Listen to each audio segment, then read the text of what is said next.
국민 앵커 백운기, 정확한 분석, 날카로운 시각. 백운기가 하면 다르다. 여러분 안녕하십니까, 백운기입니다. 대통령실의 이진복 정무수석이 국민의힘 태영호 최고위원에게 은근히 공천을 거론하면서 정부의 일제 강제 동원 피해 보상안 옹호를 요청했다는 의혹이 제기가 됐습니다. 전당대회에서 온갖 개입을 통해 당정 일체를 만들어 놓았어도 당이 제대로 움직이지 않는다는 듯한 그런 판단이 있는 것 같습니다. 만약 이런 압박이 사실이라면 이건 정말 큰 문제가 아닐 수 없습니다. 대통령실이 공천을 미끼로 당무에 개입한 게 되지요. 지난번 전당대회 때도 대통령실의 개입이 도를 넘었다는 지적이 있는데 정 그렇게 개입하고 싶으면 법을 바꾸면 됩니다. 그러면 나중에 처벌 안 받을 수 있습니다. 정말 우리 대한민국의 민주주의 수준이 이 정도밖에 안 됩니까? 백운기의 정치본색 출발합니다.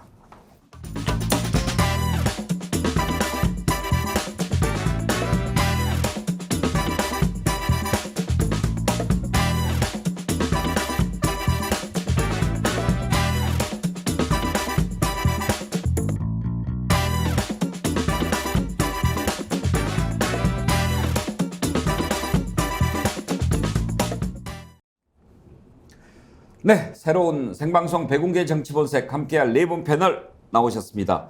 가히 대한민국 최고의 패널이라고 할 만하죠. 감사합니다. 양문석 언론학 박사님, 감사합니다. 김유정 전 의원님, 장상철 공론센터 소장, 안녕하세요. 서종욱 변호사 함께합니다. 어서 오십시오. 안녕하세요. 네. 서종욱 변호사 스튜디오 어떻습니까? 아주 멋있습니다. 훨씬 높고 좋지요. 예. 또 밖에 이게 지금 오픈 스튜디오라서 밖에서도 이렇게 우리 방송하는 것을 직접 보실 수 있는데 오늘 또 지금 몇 분이 와서 함께 보고 계십니다. 네. 어제 오신 분들 저희가 마스크팩, 글래모 화장품에서 드리는 네. 마스크팩도 드리고 또 정규환 대표의 베스트셀러 있지 않습니까? 아침 편지? 네. 그것도 드리고 그랬는데 앞으로 그거 소진될 때까지 밖에서 와서 이렇게 시청해 주시는 분들 다 드리도록 난 하겠습니다. 이거 들고 다니는데. 선크림, 네. 글래모 선크림 아니고 다른 건데요. 빨리 바꾸세요. 아니 난 여기서 얻은 것 같은데 딴 데서 얻었나? 아 정말. 어쨌거나 죄송합니다. 통장으로 밖이 다 보이니까 예. 어색하고 좋네요. 저는 이런 오픈 스튜디오는 처음인데 나중에 이제 비가 오는 날이거나 또 눈이 오거나 이러면 정말요. 굉장히 운치도 있고 예. 저희가 또 더 즐겁게 방송할 수 있을 것 네, 같습니다. 제가 그 미디어 전공이잖아요. 근데 미국 같은 경우에는 이런 오픈 스튜디오 아예 창까지 열어놓은 상황에서 그 방송을 진행을 하는 모습들을 이제 오래전에 봤었을 때, 와 대한민국에도 저런 이 포맷으로 하면 참 좋을 텐데 아직까지 저렇게 열어놓고 공개된 공간에서 이러한 방송, 특히 정치 관련 문제를 이야기할 수 있는 때가 언젠가는 오겠지 이제 그런 생각을 했는데 정말 오늘 네. 제가 그 주인공이 된 거잖아요. 제가 이렇게 진행할 때도 뒤에 이렇게 지나가면은 다 보이고 그러거든요. 예. 뭐 자완 뒤에서 뭐 내 귀에 도청 짓다 이런 것만 안 하면 그건 뭐 자연스럽고 좋지요 뭐. 예, 옆에 빵 굽는 곳이 냄새가, 있던데 예. 빵 굽는 냄새도 너무 좋고요. 지금 이 시간이라서 좀 참을 만한데 예. 6시 넘어가면 좀 괴로울 수도 있습니다. 이 빵은 또 스픽스 안에 있는 광화문 살롱, 아, 자연주의 유기농 베이커리 빵집입니다. 이름이 강화문 제빵소라고 저 옆에 붙어 있는 것도. 광화문 제빵소에서 만든 빵을 살롱에서 파는 살롱에서 거죠. 파는 거군요. 아, 예. 그러니까 살롱의 공장이라고 보시면 됩니다. 광화문 살롱 하니까 뭐 이렇게 저 빵집이 아닌 것 같은데 카페입니다. 자, 이제 송영길 대표 출두에 대해서 얘기하시죠. 이제 네, 본격적으로. 말씀하시죠. 어떻게 생각하십니까? 아주 비겁한 모습이다라고 볼 수밖에 없습니다. 예. 그러면 먼저 댓글을 좀 소개해 드리겠습니다. 이은주님께서요. 어제 멋지게 첫삽 뜨신 소감이 어떠세요? 이제 새로운 행보가 시작되었는데 많이 설레이지 않으세요? 전 솔직히 많이 설렙니다. 이제부터 걸음걸음 장밋빛 탄탄대로를 누비시게 될 거라 확신해요. 방해 세력까지 해볼 테면 해보라죠. 최후의 승자는 반드시 앵커님과 저희들이 될 거예요. 감사합니다. 이럴 때 박수를 좀 쳐주시면 됩니다. 아니 뭐 투사 같은. 아니 뭐 그렇게 생각하셨나 봐요. 저는 참 즐겁고 힘이 나고 그러는데 또 11시를 즐기셨던 분들은 많이 아쉬워하는 분들이 계셔서 네. 예. 그런데 우리 백은커 앵커께서만 날아간 게 아니고 우리 장성철 소장도 날아갔다면서요. 날라갔다 하는 표현이 무슨 표현이에요? 잘렸다 이런 거. 잘린 거 장성철 소장은 잘렸다 뭐 이런 표현보다는 차관 이번에 그걸 보니까 국민의힘의 박대출 정책위의장이 좌파가 KBS 라디오를 점령했다 뭐 이런 이야기를 하고 네. 또 기자들이 물어보니까 예의가 없다 그런 얘기를 했다고 그러는데 장성철도 박대출 이제 정책위의장도 기자 출신 아니에요? 기자 출신입니다. 서울신문. 어떻게 기자 출신이 기자들한테 예의가 없다 이런 얘기를 해요? 지가 예의가 없는 거죠. 어쨌든 잘린 분들이 여기 3명이 있는데 우리 김유정 전 의원도 는 스스로 차버렸다. 네. 그렇게 이야기를 하고 장성철 잘렸다. 백운기 잘렸다. 양문석은 백운기한테 잘렸다. 나도 그게 저기에 출연했었거든. 그래서 좀 늦게 몇 분 갔더니 그냥 잘라버리대. 근데 기자들이 예의가 없다 이런 표현하는 거는 다른 사람도 해서는 안 될 말이지만 기자 출신 이런 말을 해서는 안 되죠. 제가 지금도 기억나는 게 이해찬 대표 시절에 예. 박원순 전 서울시장 상가에서 기자한테 호로자식이라고 이렇게 이야기를 했잖아요. 예. 제가 그거 보고 정말 분개하면서 예. 민주당 미래가 별로 좋지 않겠다 그런 얘기를 한 적이 있어요. 예. 네. 그런 말을 한다는 거는 그러니까 이게 이제 교만해지고 있다라고 하는 거고요. 불안하다는 얘기고요. 좀 쉬운 표현으로는 베이는 게 없는 상황이에요. 베이는 게 없는 자들이 일반적으로 뱉어내는 그냥 배설물이다 생각하고 박대출 의장 내가 기자실에 봤을 때 그렇게 안 봤는데. 그러니까요. 아니 그 국빈 방미할 때 기자회견 기자들 질문 4개 받았잖아요. 그중에 미국 기자가 질문했었던 거 기억하시잖아요. 동맹인데 왜 한국에 이렇게 손에 끼치는 일을 하느냐. 바이든 대통령의 국내 정치를 위해서 이렇게 해도 되는 거냐라고 굉장히 질타를 하는 질문을 했었잖아요. 그런데 굉장히 유연하게 또 넘기더라고요. 본인 또 공을 내세우며 바이든 대통령 그랬었는데 그게 지금 이 시점에 우리 대통령에게 그런 질문이 갔다면 국내에서 어떻게 됐을까 제가 한번 상상을 해봤었는데요. 어떤 결과가 나왔을까요? 그러게요. 그런데 이 얘기 좀 마무리합시다. 대한민국 언론인 총연합회 어떤 단체예요? 양문석 언론학 박사님? 처음 듣는 이름인데요. 저도 이거 처음 들어요. 그리고 KBS 방송인연합회 이건 또 KBS의 무슨 조직인가? KBS 출신 아니세요? KBS 여기 저 있을 사회이사가 우리 최종 변호사 KBS 이사하셨으니까 저보다 KBS 사정 최근 내용을 더 잘할 수도 있어요. KBS 방송인연합회가 뭐예요? 저는 몰라요? 처음 들어봅니다. 예. 아무튼 이렇게 두 단체가 대통령 방미 기간 KBS 라디오 출연진 현황 뭐 이렇게 보도 자료를 냈나 봐요. 그런데 이제 거기에서 너무 좌파들이 많이 나왔다. 박대출 의장이 이제 그런 얘기를 하면서 대한민국 여론 왜곡의 진원지가 공영방송이라는 현실이 확인됐다. 이런 얘기를 했다고 하는데 좌파 기준이 뭐냐? 이게 좀 궁금해요. 근데 뭐 자기들 기준에 따라서 보수 우파라고 생각되면 빨간색, 진보 좌파는 파란색, 중립적이라고 보이는 패널은 검은색으로 표기를 저예요. 했다고 저 하는데 중립적인 패널. 장성철 공론센터 소장, 중립적인 패널. 이현주 전 국회의원을 중립적 인사로 분류를 했다네요. 전 중립적입니다. 보수 우파를 기반으로 하는 중립적인 인사. 그러면은 본인은 그 기준에 분류에 만족하십니까? 네, 전 만족합니다. 중립적. 그러면 앞으로 중립 인사로 표시하면 됩니까? 네. 보수 패널이 아니고? 지금 아니 그러니까 본인 스스로가 참칭 보수라며.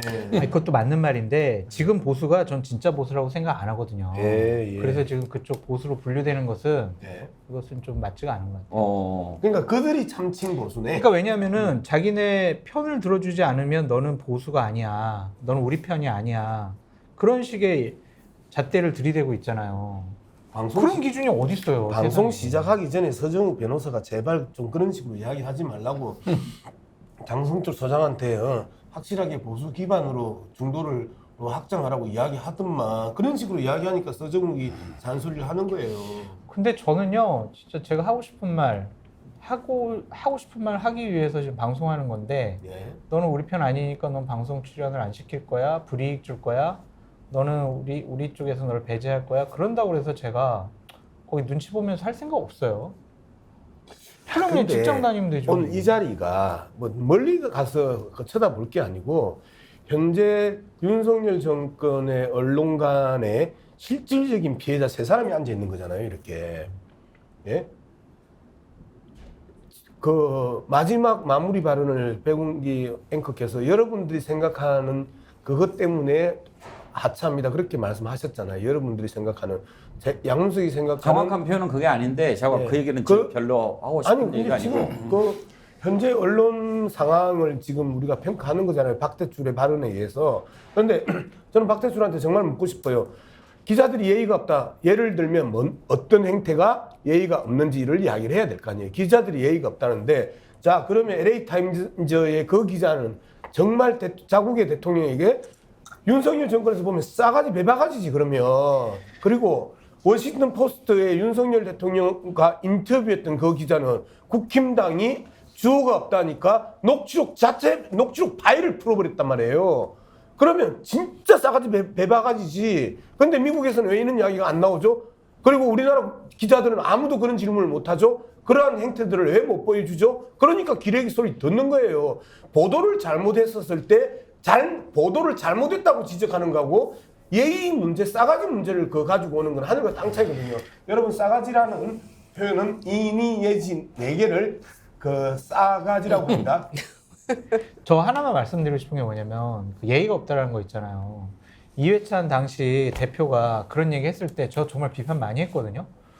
그리고 김혜령 기자 있잖아요. 지금 국민의힘 네. 대변인을 하고 있는데 문재인 대통령께서 신년 기자회견인가 했을 때 그런 자신감 어떻게 나오냐라고 했을 때 근거 네. 없는 자신감. 민주당에 계신 분들이 어마어마하게 기레기라고 막 정말 공격을 해댔어요. 예의가 없다고 하면서 어떻게 대통령한테 그럴 수가 있냐고 하면서 그때 옹호했던 민주당 의원분들은 민주당 진영에 계셨던 분들은 박대출 욕할 자격이 없다고 저는 생각을 해요. 저는 박대출도 진영에서 욕하라고. 비난하는 것과 네. 어떤 직계에 있는 사람의 비난은 좀 구별을 해서 봐야 할 거라고 생각하고요. 아니 민주당 의원들도 네. 그 김혜령 기자에 대해서 상당히 비판 많이 했었거든요. 저는 그거 잘못됐다고 생각합니다. 저는 잘못했다고 똑같이 다 생각해요. 잘못됐다라고 예. 네. 평가하고 잘못됐다고 비판하는 게 맞는 생각하고. 것 같아요. 예. 그게. 그래서 그 짓 하다가 정권 뺏겼잖아요. 정권을 그러면 뺏겼고 그러니까. 정권을 가진 사람들은 그런 것들을 반면교사로 삼아서 제대로 해야지. 예전 정권에서 그 잘못했다 전 정권 다 다지 말고 그래서 정권 탓하는 게 뺏긴 아니에요. 거잖아. 그리고 우리가 잘못한 거 양무석 박사가 좀 거칠게 표현했지만 실제로 그렇게 하면 정권이 넘어가더라고요. 그게 역사하더라고요. 맞아요. 그러니까 이렇게 얘기하면 신호로 보면 돼요. 맞아요. 기자들한테 예의가 없다라고 이야기하면 그런 좀 막장까지 간 것 같아요. 저는. 아니 국민한테 예의가 없는 소리죠. 맞죠. 그렇죠. 예, 이건 자기가 기자들 예의가 없다고 이야기할 그런 위치에 그리고 예의가 없다 이런 것은 지금 박대출 의장이 나이가 얼마나 돼요? 61년생인가 아마 그렇습니다. 뭐 7순 8순 된 원로도 아니고 지금 새파랗지는 않지만 뭐 예의 없다고 이야기할 것까지는 아직 나이 먹은 상태도 아닌데 정말 예의가 없네요. 그러니까 보수우파 쪽에서는 어떻게 이걸 옹호를 해요? 저는 이제 그 박대출 의장이 예의 없다 기자들 싸잡아서 이거는 이제 잘못된 발언이다 이렇게 봅니다. 그렇지만 이제 그 본래 지적 자체는 저희가 이제 좀 고민해봐야 됩니다. 옛날에 그 9시 뉴스 전두환 대통령 때는요 땡 하면 이게 전두환부터 시작했어요. 그때는 이제 그 여당 쪽이 압도적으로 뭐 패널이나 모든 게 방송이 기울어지는 농장이었죠. 독재 시대는. 근데 지금 방송이 어떻게 됐습니까? 저는 뭐 제가 이게 보수 중도 진보 이런 나누는 거는 싫어하지만 그렇지만 이게 그 최소한 공영방송 저도 KBS 제가 이사였잖아요. 옛날에는 이게 그 9시도 초단위로 여당 야당 초단위로 재석의 공정성을 기했는데 지금 저는 제가 균형을 보는 거는 윤 대통령이 미국을 갔다. 그러면 이게 성과가 있고 의미 있고 이게 칭찬해주는 패널이 절반, 그 다음에 비판하는 패널이 절반 이렇게 돼야 되잖아요. 보수 진보를 떠나서. 근데 저도 라디오를 이렇게 가다가 들어보면 모든 패널이 전부 윤석열 대통령을 비판의 십자포화를 퍼붓고 있습니다. 이게 과연 국익에 도움이 되고 이게 공영방송이냐, 이게 기울어진 운동장이 아니냐, 저는 그걸 지적한 거죠. 박태출 의원은. 그거는 KBS가 고민해봐야 됩니다. 과연 이게 진짜 균형되게 제대로 했는지, 이걸 저는 그게 본질이라고 봐요. 자, 그동안 KBS 보도가 가장 욕을 많이 먹었던 게 뭐냐면 기계적 형평성에 대한 그 욕을 가장 많이 얻어먹었어요. 그리고 이사하면서도 수많은 그 시청자 단체들이나 그 시청자위원회에서 올라온 자료들을 우리 서정훈 변호사도 다 봤을 텐데 그 중에 가장 핵심이 기계적 균형성을 하다가 KBS 색깔을 다 잃었다. 공영방송의 기본적인 그 의무를 다하지 않다. 언론의 기본적인 목표가 뭐예요? 존재 이유가 뭐예요? 권력에 대한 기본적인 감시와 견제 기능이 가장 큰 이 존재 이유잖아요. 그래서 감시위원이라고 사회의 목탁이라고 그러고 그다음에 그 이임받은 이 대표자들이라고 이야기를 하잖아요. 그렇기 때문에 그 기계적 균형성 가지고 이야기하는 것 자체는 좀 더 보수 우파로서 논리가 좀 그 박약하다라고 이제 보는 거고요. 그다음에 문제는 이것하고 좋아. 지금 우리 서정훈 의원, 그 변호사가 이야기했던 것처럼 기계적 균형성에 대해서 좀 심각하게 문제가 있다고 치자. 100번 양보해서. 이거하고 예의, 박대출의 그 평소 표현대로 치면 싸가지, 기자 싸가지 문제하고 이 문제하고 무슨 연관이 있어요? 박대출의 이야기를 우리가 들어보자고. 좋아, 들어봤어. 근데, 어떤 뭐를 지적한 거야? 그냥 색깔로 끌고 와가지고, 자신의 존재감을 보여주고, 그 다음에 당에 오히려 국힘당이 얼마만큼 편협하고 편파적이고 소심하고 협력한지 이것만 증명인 거 아니야? 그럼 당에서 정책위 의장을 드는 사람을 써고 있는 게 오히려 당이 더 부담스러운 거. 그러면 비판 제대로 해줘서 박대출 입을 다물게 하든지 선수를 교체하든지 이런 고민으로 가는 게 보수 우파의 정상적인 평론 아닌가? 저는 그렇게 생각해 봅니다. 진보, 보수 뭐 이렇게 가르는 그런 방식에 뭐 별로 좋아하지 않는다고 그러셨는데 저는 진작부터 안 좋아합니다. 제가 생각하는 기준은 딱 하나라니까요. 상식입니다. 상식에 맞는 소리를 하는지 안 하는지. 그리고요. 그런 건 있습니다. 땡전 뉴스에 대한 향수가 지금 정부에 혹시 있는 건 아닌가. 그러니까 그런 부분도 한번 좀 돌아봤으면 좋겠어요. 지금 자기들이 보기에 공정하지 않다고 생각할 수 있지만 그러면 자기들은 공정하게 하고 있는가를 한번 좀 돌아봐야 돼요. 공정과 상식을 기치로 내걸고 탄생한 정부 아닙니까? 그 정부가 지금 공정하게 하고 있는가? 그리고 상식적으로 하고 있는가? 항상 좀 스스로 물어봤으면 좋겠어요. 그리고 비판에 대해서 귀를 열고 들을 줄 아는가? 예. 그리고 심지어 이제 가짜뉴스 또 대통령의 어떤 성과를 폄훼한다거나 마타도한다거나 뭐 이런 거에 대해서 이제 계속 국민의힘에서 얘기를 하고 있거든요. 박대출 정책위 의장에 이어서 박성중 과방위 간사도 이제 그런 얘기를 하면서 오늘 보도가 많이 됐던데 그래서 이제 기자들이 질문을 합니다. 어떤 게 가짜뉴스고 어떤 게 마타도고 어떤 게 성과 폄훼인지 예를 좀 들어주세요. 예를 못 들어요. 그게 문제가 있는 거죠. 그러니까 팩트를 가지고 비판적으로 얘기를 하면 그럼 그게 가짜뉴스가 되는 거고 그게 마타도어가 되고 성과를 폄훼하는 것인가. 저희는 대통령이 이제 출국하시기 전에 워싱턴 포스트지 기자하고 해서 만약에 그 미셸리 기자가 그 녹취록 한글 우리말로 얘기한 거를 다 그렇게 공개하지 않았다면 저희는 지금 방미하고 돌아오신 이후에도 바이든 날리면 때처럼 그거 가지고 맞다 틀리다 얘기하고 있을지도 몰라요. 그 공방을. 다행히 이 기자가 그걸 가지고 또 보니까 그 기자의 지금 SNS 달려가서 그 댓글 달아놓고 욕하고 인신공격하고 그것도 무수히 많이 이제 많은 사람 달려가서 그렇게 했다는 보도도 있던데 그게 지금 우리의 현주소거든요. 그래서 그런 거 하지 말자고 하는 것인데 거기에 대해서 그럼 무비판적인 게 옳은 것인가? 왜 비판을 못하게 하는가? 여기까지 가는 거죠. 솔직히 저희가 방송에 종편도 나가고 뭐 이제 뭐 KBS, SBS, MBC 3사도 나가고 합니다만은 대체로 우리가 나갈 때는 뭐 1대1 토론이건 2대2 토론이건 보수, 진보, 소위 균형 맞춰서 나가죠. 그런데 나갔어도 보수 패널도 비판하는 사람도 있고요. 또 진보 패널이라고 하는 사람들 중에서도 민주당이 지금 이렇게 가면 안 된다라고 비판도 하죠. 그러나 우리가 섭외를 받을 때는 보수, 진보 이렇게 가는 거예요. 거기 가서 본인이 옳은 건 옳은 대로, 아닌 건 아닌 대로 비판할 수 있는 것이지. 그거를 다 구별을 해서 그럼 장성철 소장이 중립 패널입니까? 중립 패널이 어디 있습니까? 그래도 보수 진보로 나뉘는 거죠. 그러나 그 가운데서 앵커 말씀하신 대로 좀 더 상식에 가깝게, 좀 더 사실에 가깝게 얘기할 수 있어야죠. 그게 우리의 언론 환경이 돼야 되는 건데 실제로 그렇게 가지 못하고 슬리퍼 문제 삼고 전용기에서 배제하고 여전히 도어 스태핑은 다시 재개되지 않고 있는 게 우리의 현실이잖아요. 그런데 가장 문제가 심각해질 때 정권이 이제 그 문제가 심각해져 가는 그 모멘텀이 뭐냐면 홍보 제대로 안 됐다, 언론이 문제다. 이러한 시점에 정말 문제가 커지더라고요. 그래서 집권을 여러 차례 해본 국민의힘이 왜 이러는가 본인들이 조금 되돌아보셨으면 좋겠어요. 저 서정욱 변호사 오랜만에 만나가지고 좀 묻고 싶은 게 있는데 어떻게 방미 성과를 옹호하고 자랑할 수 있는지 정말 노하우 좀 알려주세요. 그러니까 안보 문제랑 경제 문제 두 가지로 나눠서 보면은요, 김태효 차장 같은 경우에는 가기 전부터 정말 어마어마한 큰 성과가 있을 것이다. 특히 핵 공유라는 단어를 강조했었잖아요. 미국은 핵 공유가 아니래요. 그랬더니 사실상 핵 공유래요. 그러면서 느낌적으로 핵 공유라고 생각하래요. 그러면서 심리적인 안정감을 주기 위해서 자기들이 그런 표현 썼대요. 근데 미국은 핵 공유가 아니래요. 이걸 어떻게 받아들여야 되는지.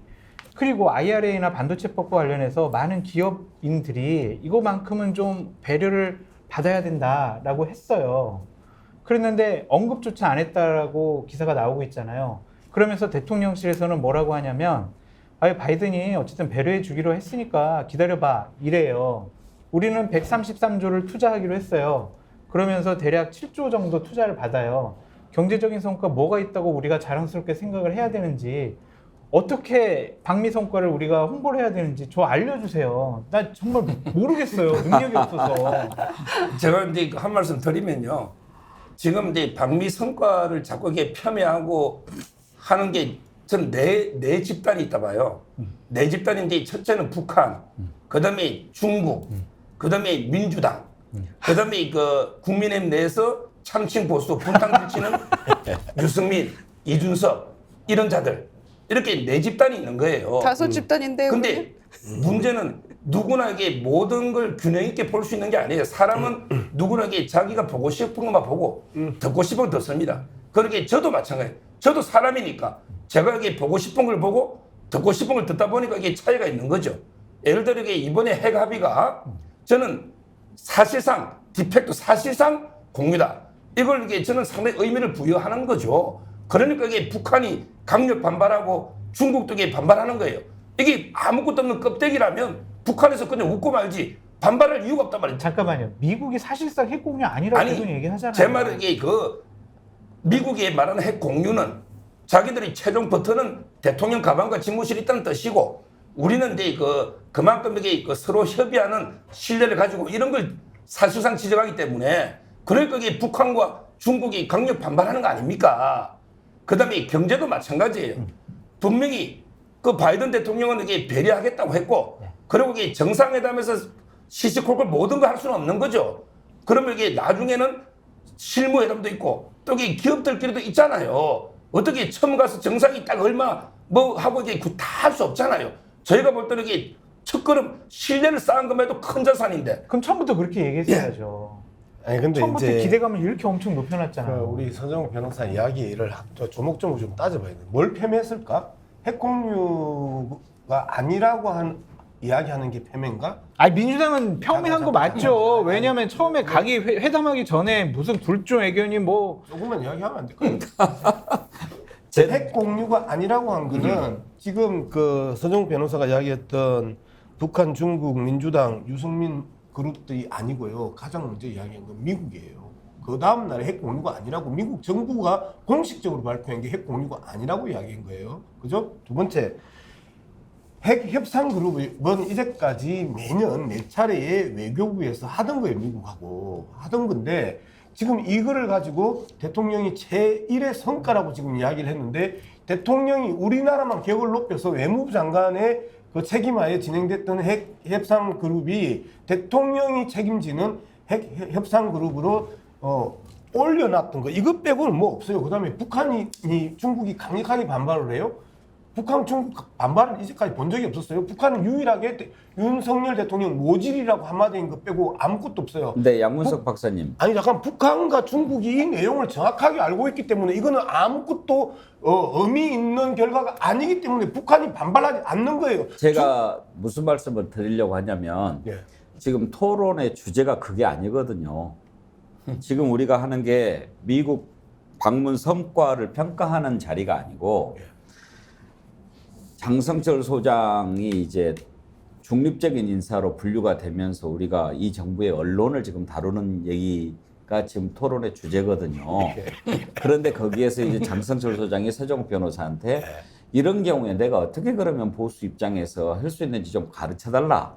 이렇게 하면서 예를 든 건데 그 예를 가지고 그렇게 오래 얘기하시면 배가 산으로 갑니다. 그러니까 그 정도 하시고 저한테 좀 기회를 주세요. 예. 근데 제가 지금 할 일이 많아요. 네. 서종옥 변호사님한테 하고 싶은 얘기가 있어서 김경희 님이 슈퍼챗 쏘시면서 서 변호사님 언론이 윤 대통령을 칭찬하지 않아서 기울어진 운동장입니까? 참 속아 웃을 일입니다.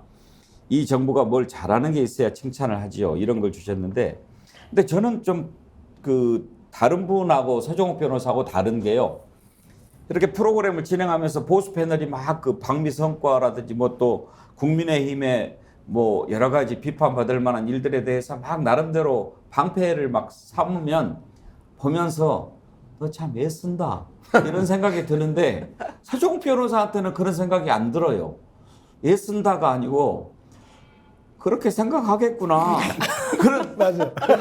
예. 좋게 말하면 확신범이라고 할까? 그런 생각이 있어요. 그러니까 아예 그렇게 하면 좋겠어요.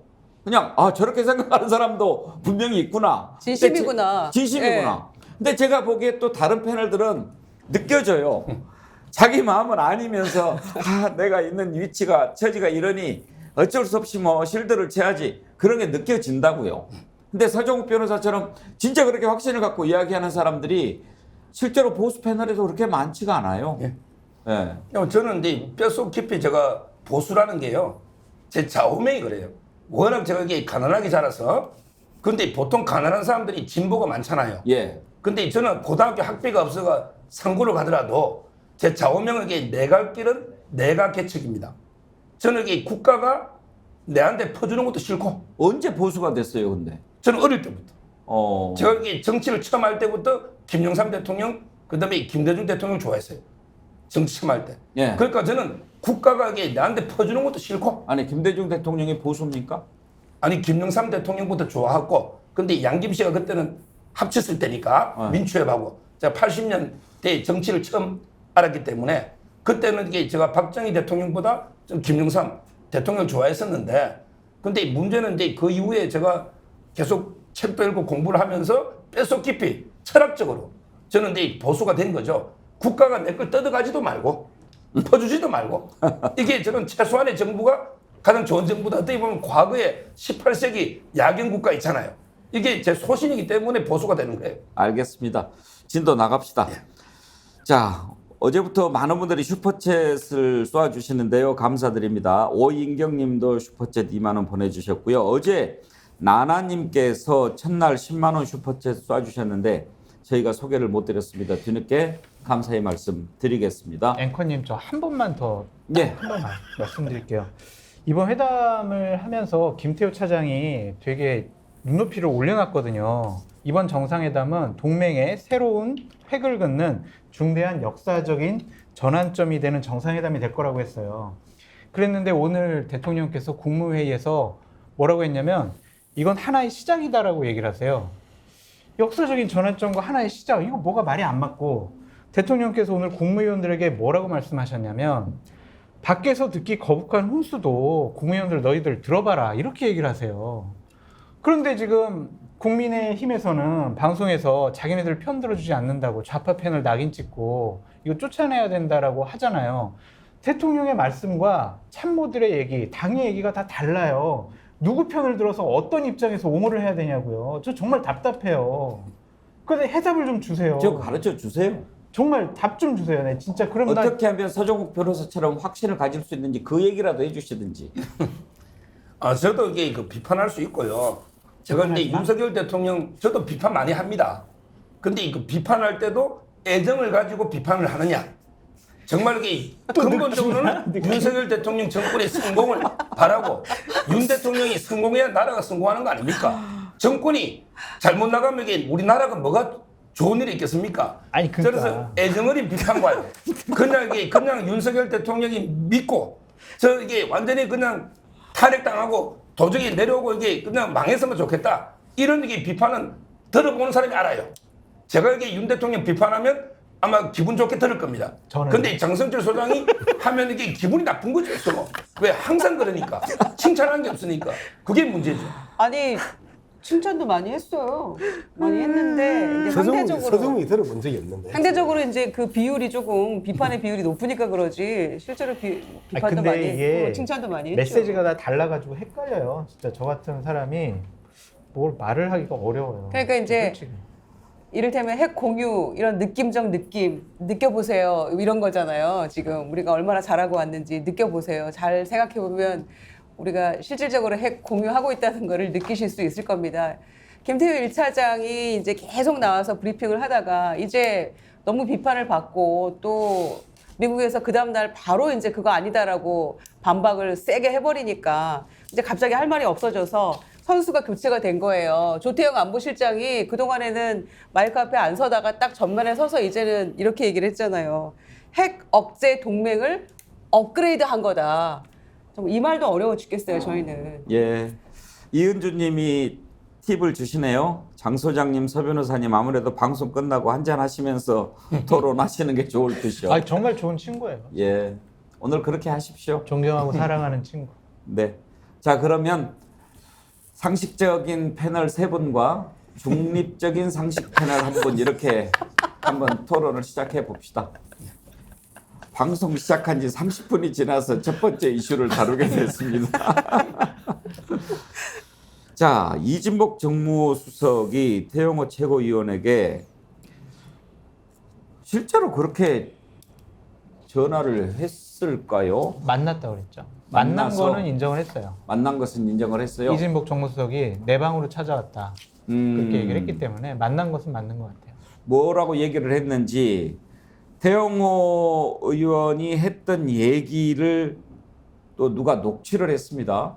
의원회관 사무실에서 녹취를 했으니까 보좌진이 하지 않았을까 싶은데 어떻게 또 보좌진이 이런 걸 녹취를 하고 공개를 하고 그러는 것도 참 궁금하고 하여튼 이런 경우에 이걸 무슨 판이라고 합니까? 자, 한번 들어볼까요, 잠깐? 오늘 난 정무수석이 들어가자마자 정무수석이 나한테 오늘 서로 바로 그렇게 하냐.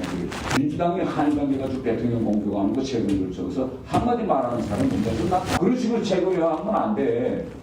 바로 이진복 수석이 이야기하는 거여서 내가 그래서 앞으로 이거 최고위원 발언할 때 대통령실에서 다 들여다보고 있다 지금. 당신이 공천 문제 때문에 신경 쓴다고 하는데 당신이 최고위원에 있는 기간에 마이크 줬을 때 그 마이크를 잘 활용해서 매번 대통령한테 보고할 때 오늘 이렇게 쓴다고 정상대로 들어가면 공천 문제 뭐 신경 쓸 필요도 없어 보여.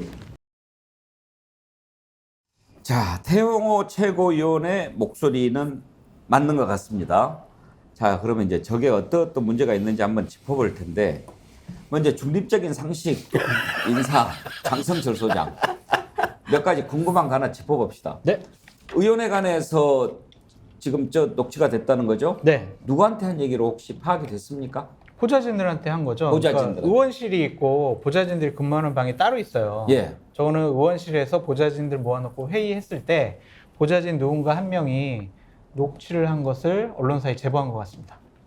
그러면 내부 반란이네요? 그렇죠. 근데 그분은 이제 그만둔 것 같아요. 그분이? 예. 그만뒀고 그분을 지금 잡으러 다닌다고 지금 태용호실에서 그렇게 얘기를 하고 있더라고요. 근데 전화를 다 꺼놔가지고 지금 소재 파악이 안 된답니다. 그러면 그 보좌진이 저거를 공개했을 때는 내가 모시던 국회의원이라 하더라도 이것은 분명히 잘못된 것이다 이런 판단이 있으니까 공개한 것 아니겠습니까? 그렇죠. 그러니까 그런 것도 있는 것 같고 개인적인 감정들이 있는 것 같아요. 거기 같이 근무했던 보좌진들과의 좀 트러블이 있었던 것 같고 혹시 뭐 어떤 개인적인 인간적인 그런 트러블입니까? 아니면 정책적인 국회 운영 관련입니까? 그러니까 저분이 이렇게 급수가 높은 것 같진 않아요. 그래서 보좌관이나 비서관들이 시키는 일을 이제 하는 거였는데 그때 좀 약간의 좀 내부에서의 문제점이 있었던 것 같고 그것 때문에 이제 그만뒀고 그래서 이제 제보한 것으로 보여지는데 그러니까 저런 것들이 제보가 됐다는 것 자체가 상당히 좀 일단은 큰 문제가 아니냐라는 생각은 좀 듭니다. 지금 이제 수습을 막 하고 있는데 일단 이진복 정무수석은 만나기는 했지만 나는 그런 말 한 적이 없다 이야기하고 있고 네. 태용호 최고위원도 그렇게 얘기합니까? 태용호는 과장됐다. 본인 얘기해놓고 네, 왜 과장했냐? 예. 내가 최고위원 당선되고 그 다음날 보좌진들하고 회의를 하고 있는데 보좌진들이 내년 총선 공천 받냐 안 받냐 자기네 일자리들에 대해서 조금 걱정을 하더라. 그래서 그들을 안심시키기 위해서 내가 좀 과장되게 얘기했다. 그렇게 얘기했는데 그것도 좀 이해가 안 가요. 보좌진들이 생각하기에 우리가 모시던 영감이 지금 최고위원 됐구나. 내년 공천은 이제 끝. 우리는 그냥 내년에 다시 재선 의원실에서 근무할 수 있겠네. 우리 뭐 직업적인 안정성은 계속 유지될 수 있겠다라고 생각을 하지. 최고위원 됐는데 내년 공천 어떡하지? 이렇게 생각할 보좌진은 없을 것 같아요. 일단 그것도 좀 상식적으로는 이해가 잘 안 되네요. 그렇죠. 그런데 언제쯤 이게 녹취됐는지는 날짜는 알 수 있나요? 그러니까 전당대회 끝난 그 다음 날이에요. 전당대회 왜냐하면은 끝나고 네. 3월 9일로 추정이 됩니다. 예. 그러니까 내가 오늘 들어가서 얘기를 들었다 이렇게 시작을 아까 예. 하거든요. 그러니까 3월 8일 전당대회가 있었죠. 그러니까 다음 날 청와대가 아니고 대통령실 들어갔다 온 거죠. 그리고 3월 6일 날 강제동원 해법에 대해서 이렇게 할 거다라고 제3자 변제 방식을 공표를 하죠. 그러니까 이제 한참 여론이 들끓고 있을 때고 이게 말이 되느냐고 이제 국민적 분노가 치솟고 있을 때였는데 국민의힘이 대처를 그동안 잘 못했던 거 거기에 대해서 질타하면서 당신이 공천 걱정한다던데 이런 거 말 잘하면 해주는 거 아니냐. 걱정할 거 없다. 제대로 얘기하고 마이크 앞에서 얘기할 수 있을 때 잘하면 대통령이 다 그거 보고 받는다. 그러니 공천 걱정하지 말아라. 아무 말도 하지 않으면 아무 일도 일어나지 않는다에 이진복 수석이 시키는 대로만 하면은 공천은 문제 없어 라는 취지가 돼버린 거잖아요. 그런데 저는 이제 태용호 최고위원이 과장되게 말한 것이다라는 게 좀 이해가 안 되는 게 아까 최고위원 됐으니까 다음번에 이제 공천은 사실 지도부에 입성하면 2년간 별일 없으면 2년 임기인데 나는 이제 다음 공천은 문제 없어라고 생각하는 게 상식적인 일이고요. 두 번째는 과장이 됐다라고 한다면 일정 부분 어느 정도 팩트는 있어야죠. 이렇게 얘기했는데 내가 좀 이렇게 부풀렸어 라는 정도 얘기가 돼야 되잖아요. 그런데 이제 그거 아니라고 얘기를 하고 그런데 추후에 이제 태영호 최고가 어떤 얘기를 하냐면요. 일본의 외교청서 가지고 굉장한 얘기를 해서 뭐라고 얘기를 하냐면 기시다 내각이 미래지향적인 한일 관계 의지가 반영된 것이다. 우리가 외교청서 내용을 가지고 독도는 일본 땅이고 대한민국이 불법으로 점유하고 있다라는 그런 기술 때문에 정말 뒤통수 맞고 와서 이게 무슨 일이냐라고 분노하고 있을 때잖아요. 근데 그렇게 딱 얘기를 했어요. 그렇게 하면 이제 뭔가 이게 좀 앞뒤가 맞아 들어가잖아요. 거기에 대해서 비판이 이제 고조가 되고 국민의힘조차도 어리둥절하니까 뭐라고 얘기를 하냐면 악의적으로 보지 말고 원문을 제대로 읽어라. 이 정권은 원문을 제대로 읽어라가 그 레토릭인 것 같아요. 뭐든지. 그것까지 이렇게 확장해서 비판하면은 그 시간이 너무 없고. 아니요. 그래서 저 내용만 가지고 결론은 아니 내용이 집중적인 토론을 하시는 게 어떠냐. 앞뒤가 연결이 되잖아요. 본인이 과장이라고 되는데. 하지만 지금 잘 듣고 있는데 왜? 본인 아니라고 그러잖아요. 본인은 아니라고 그러는데 자꾸 아니라고 이렇게 그러는데 확장해. 그러면 아니라고 그러면 다 아닌 거예요. 믿어줘야죠. 아니 누구도 수빈이 이해할 수 의원도 아니라고 없는 하니까 우리 외교 믿어주잖아요. 청서를 기시다 장성철 내각이 소장 중립적이고 상식적인 행동을 해주세요. 아니 저는 송일 대표도 아니라고 하니까 돈봉투 송일 대표 몰랐을 거예요. 아니, 잠깐만요. 아니라고 이야기를 한 게. 예. 그러니까 저는- 김기현 당 대표가 아니라고 이야기했는데 왜 자꾸 따지냐라고 하는 이야기를 갖다가 지금 그 장성철 중립적인 그 패널이 지금 조롱하는 거거든요. 이제 그런데 아니라고 했는데 이 두 가지 문제가 있어요. 정확하게 좀 따져볼 필요가 있습니다. 두 분 다 말씀하셨던 것처럼 최고위원에 당선되면 공천을 주는 사람이지 받는 사람이 아니에요. 그런데 그 말이 안 되는 거잖아요. 공천에 대해서 불안해하는 보좌관들을 위해서 과장이 있어서 과장되게 이야기했다, 거짓말했다, 이제 이런 식으로 이야기했는데 이 자체가 말이 안 되고 두 번째 만약에 그게 사실이면 국민의힘의 김기현부터 해서 최고위원들이 공천권을 안 가지고 있다라고 이야기를 하고 대통령실이 공천권을 가지고 있다고 이야기하면서 대통령실 자체를 갖다가 불법 집단으로 지금 몰고 가는 거예요. 이 문제도 거짓말이 아니라고 하면 거짓말이 아닌 대로, 거짓말이면 거짓말인 대로 지금 그 문제에 걸려 있단 말이에요. 이런 걸 갖다가 우리가 업계 전문용어로 외통수에 걸렸다고 그래요. 외통수에.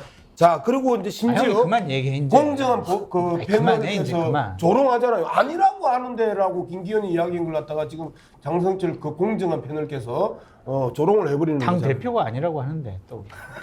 아 근데 저는 그 저 태용호 의원의 말이 되게 문제점이 많은데 좋아요. 그냥 이진복 수석은 공천 문제 뭐 그런 거 난 얘기 안 했다라고 하는데 저 발언에 근본적인 문제가 있어요.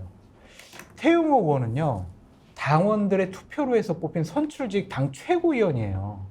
그런데 이진복이라는 대통령의 비서가 당신 말이야 이런 발언하고 저런 발언하고 이렇게 지시하는 듯한 모양새잖아요. 저게 이게 국민의힘이라는 당이 얼마나 민주성을 이제 저버렸느냐, 없애버렸느냐. 그게 단적인 증거라고 그렇죠. 보여지거든요. 저는 지금 그 태영호 최고위원 녹취를 들으면서 가장 충격을 받은 부분이 맨 마지막 부분이었어요. 그러면 공천 걱정 안 해도 될 거야.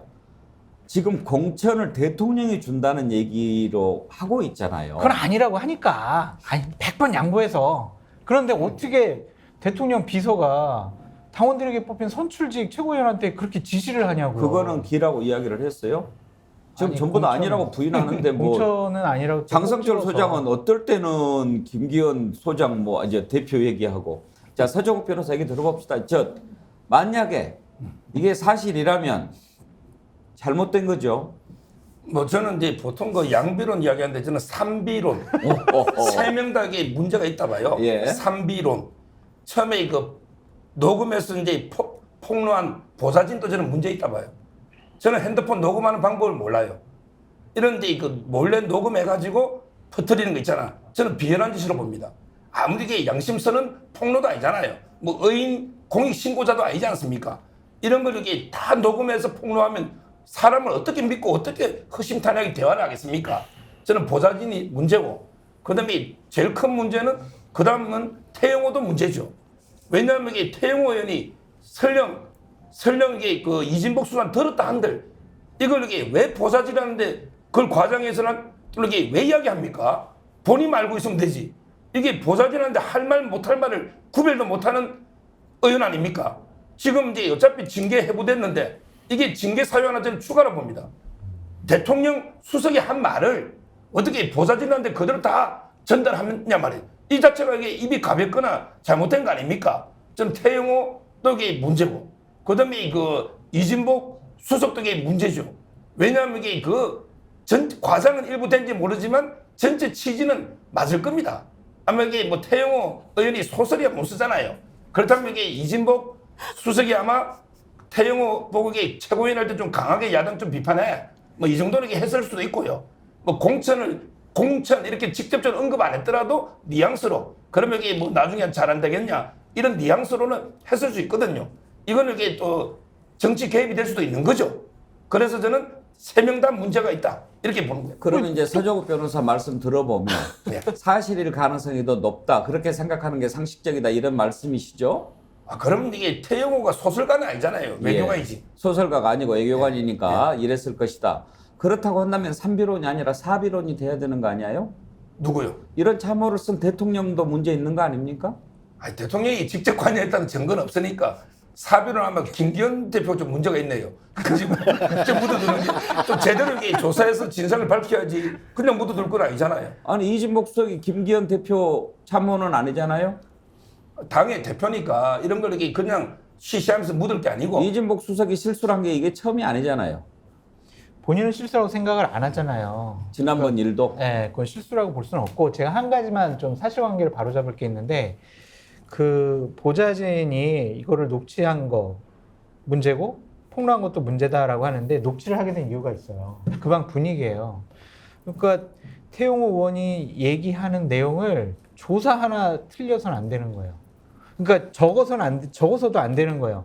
모든 것들이 다 정확하게 지시대로 움직여야 되는 거예요. 그래서 녹음을 한 거예요. 빨간 펜 스타일이구나. 네. 예. 그렇기 때문에 녹음한 것 자체를 뭐라고 하기에는 우리가 외부에서 봤을 때는 문제가 있다고 보겠지만 그 방 분위기는 어쨌든 녹음을 해가지고 다 지시사항 꼼꼼하게 내가 말한 거 행하는 토시 거예요. 하나도 틀리면 안 된다 이런 분위기가 좀 있었다. 네, 그러니까 예. 그걸 녹음했다고 뭐라고 하는 건 그럼 문제가 그 있는 것 방은 그 전에도 회의하거나 이럴 때 보좌진들 데리고 같이 회의를 할 때 항상 녹음을 해가지고 의원의 어떤 얘기나 지시사항에 대해서 이렇게 추진을 해왔다는 거네요. 그러니까 전반적으로 다 그런 건 아니고 예를 들면 이 친구 같은 경우에는 좀 몇 번 깨지고 나니까 지시사항을 정확하게 알고 메모해놨다가 다시 한번 해야 되겠다라고 본인 스타일이 그렇게 된 거겠죠. 근데 사실은 제가 만약에 상상을 해본 우리 보좌진들하고 같이 회의를 하는데 끊임없이 녹음을 하고 있다. 이러면 전 너무 황당할 것 같거든요. 얘기를 어떻게 편하게 하겠어요? 예, 말을 편하게 할 수 없고 저는 이제 이 상황 때문에 다른 의원실의 보좌진들도 선의의 피해를 볼 수 있다 이런 생각이 들어요. 회의할 때 이제 핸드폰 두고 와 이러든지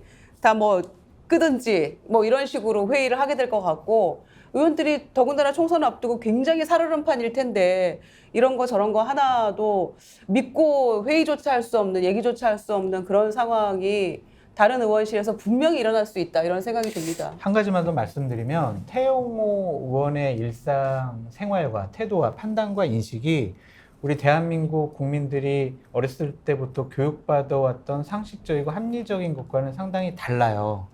그러니까 이건 예예요, 예.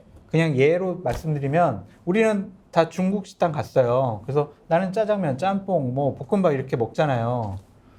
태용호 의원이 이제 보좌진 됐고 밥을 먹으러 갔어요. 나 짜장면, 다 짜장면 먹어야 돼.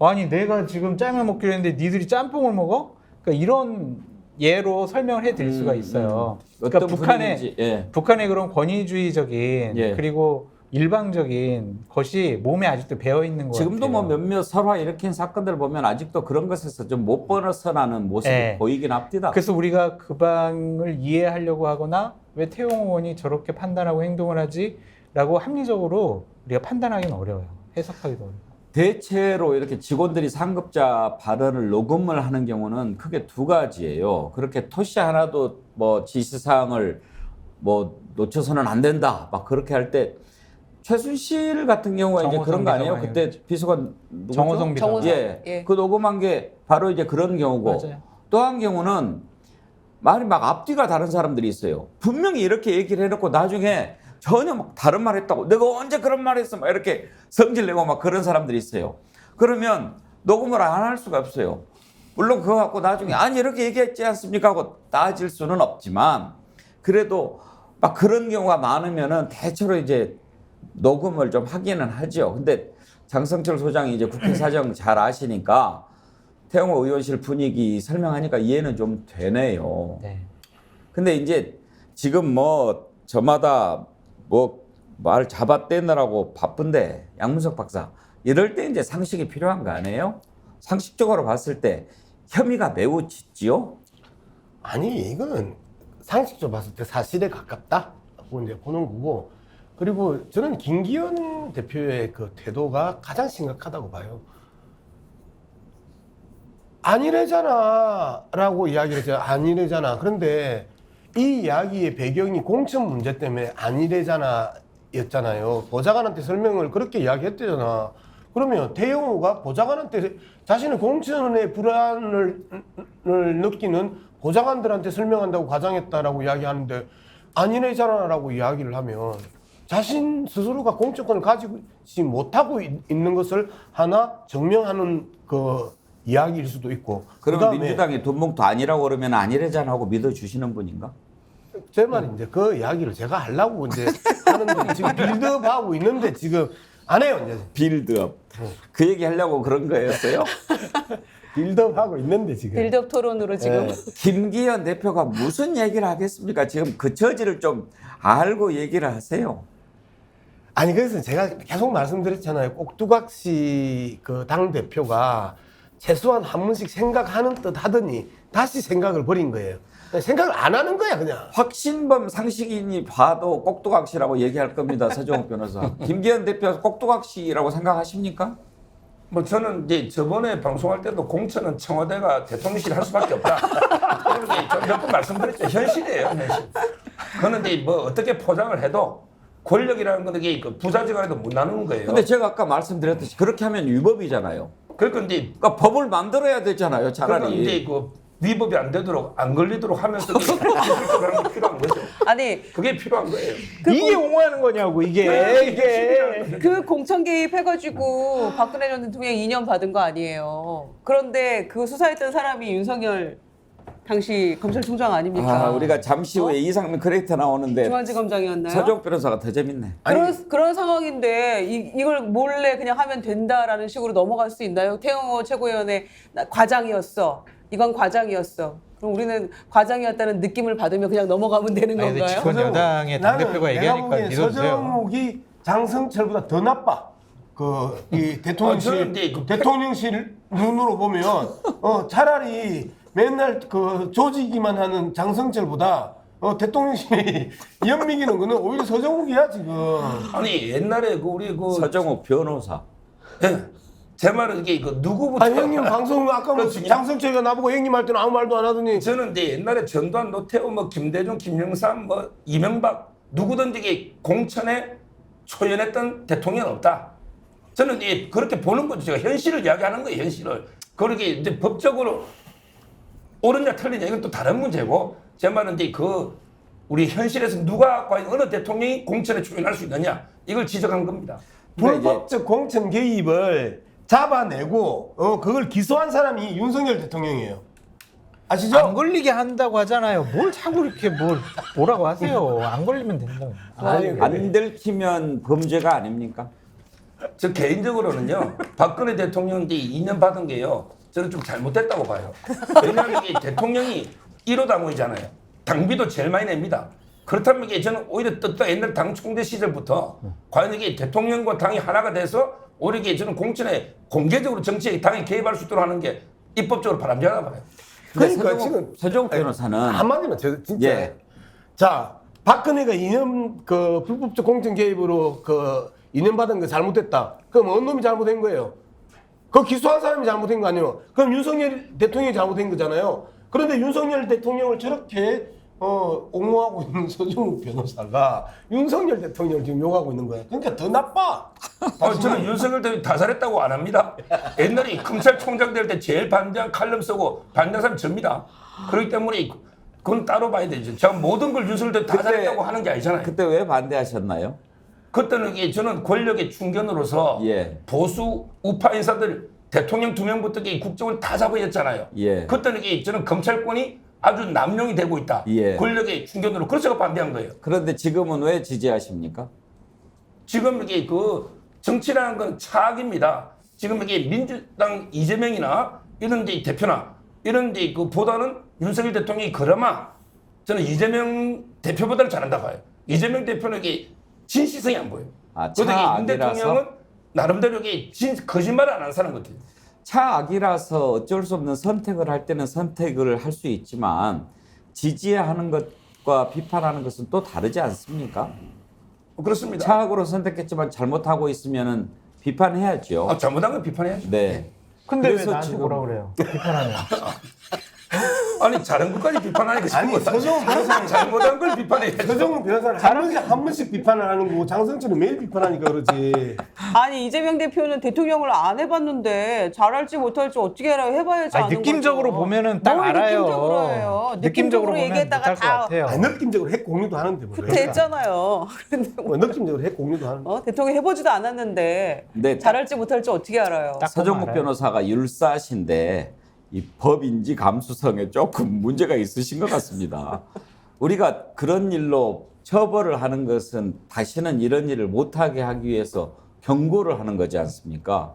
그러면 그런 일로 처벌을 하고 벌을 받았는데 그것을 고치려고 노력을 해야지 그렇게 다른 사람도 아니고 처벌을 한 검사 출신이 대통령이 돼가지고 안 들키면 죄가 안 돼. 이런 생각으로 불법적으로 공천에 개입하고 그런다면 나라가 제대로 돌아가겠습니까, 서정욱 변호사? 근데 그렇게 하려면 그럼 당원도 못 되게 하고요. 당비도 안 받아야 된다. 완전히 정치적 중립을 지키려면 그렇게 만들어야죠. 그렇게 그런데 이제 지금 법이 어중간하지 않습니까? 당원은 본인이 될 수 그렇게 있고 하겠다고 대통령 된 거 아닙니까? 그러니까 저는 이제 그 입법적인 방향은 오히려 이제 미국처럼 당당하게 대통령하고 집권당이 하나가 될 수 있도록 서로의 당무에도 서로 지시도 하고 개입도 하고 이렇게 오히려 바꾸는 방향이 장기적으로 왜냐하면 이게 눈 가리고 너무 앙호하는 거 아닙니까? 그러면 대통령이 당무에 개입하도록 법을 바꾸는데 동의하십니까? 예, 저는 그렇게 생각합니다. 그렇습니다.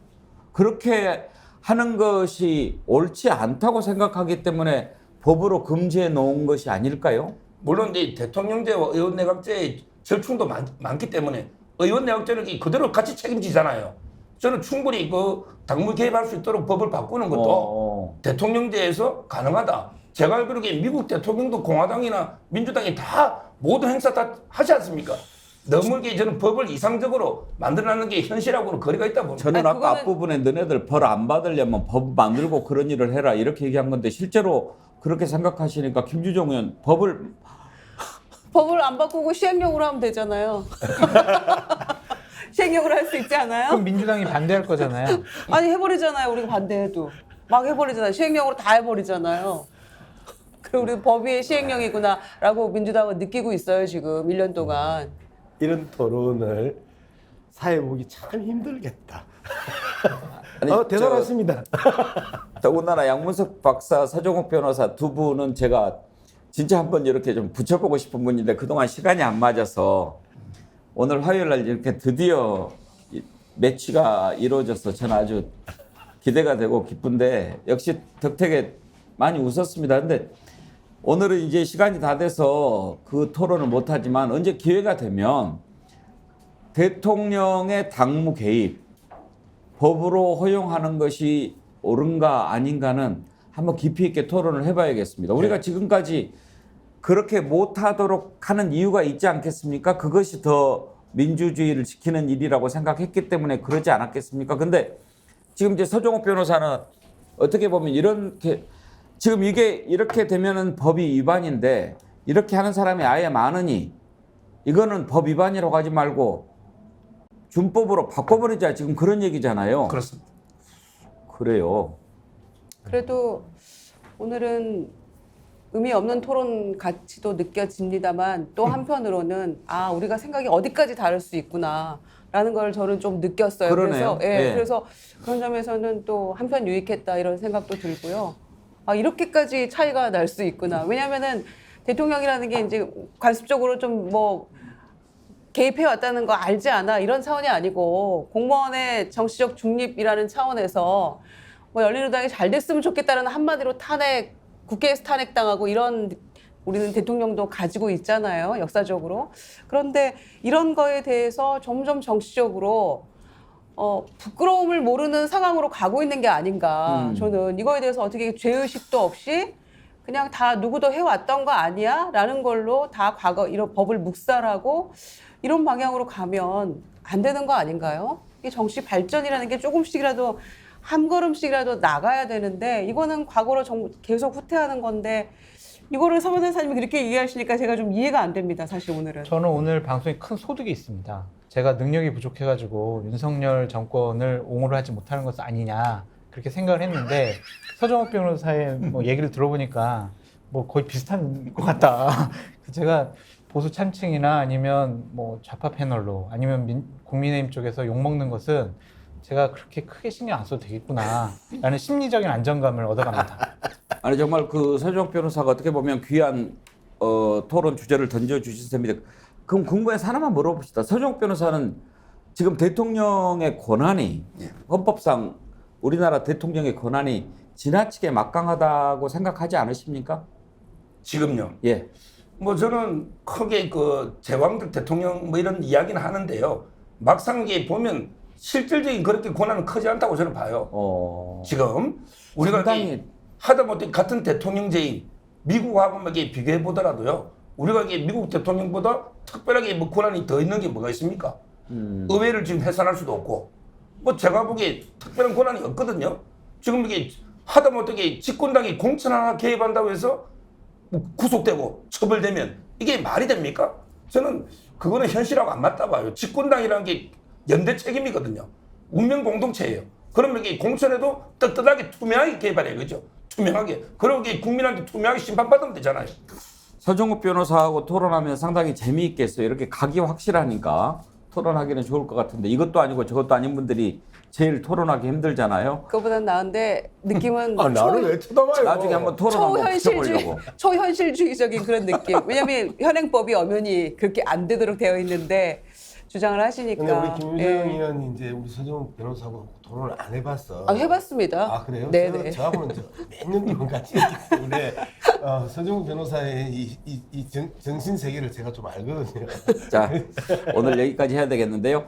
하여튼요, 그래요. 지금 많은 국민들은 대통령 권한이 너무 강해서 헌법을 좀 바꿔야 된다. 그래서 헌법 대통령 권한을 좀 축소해야 된다라고 하는데 서정욱 변호사가 초지일관 그렇게 딱 논리를 갖고 계시니까 연구할 만합니다.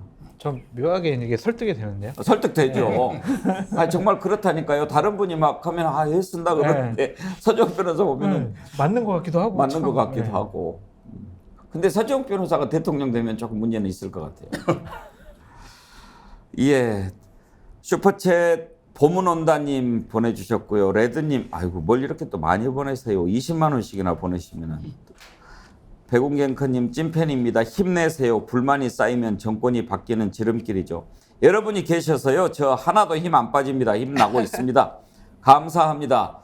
어제 제대로 예고를 안 해드렸더니 일부 토론이 끝나고 많은 분들이 유튜브 나가셨는데요. 저희 지금 끝나는 게 완전히 끝나는 거 아닙니다. 요 일부 토론 끝나고요. 또 2부가 있습니다. 2부는 여러분들 정치뿐만 아니라 경제도 알아야 되고 외교안보 국방도 알으셔야 돼요. 그래서 화요일 수요일은 경제 전문가 두 분 모시고 우리가 경제 좀 깊이 들어가 보고 월요일 목요일은 김종대 전 의원과 외교안보 국방 이 부분 좀 살펴보고 있으니까 기다리시고요. 여러분 지루하실 수 있으니까 성대모사 대통령 우리 이상민 크리에이터와 또 정치면 본성리 청년회장 많이 봐. 박영식 우리 청년회장이 꾸미는 상식 새끼 프로그램이 있습니다. 여러분 배를 꼭 잡고 기다리십시오. 배꼽이 빠질 수 있어요. 프로그램 이름이 상식 새끼야? 상식 새끼.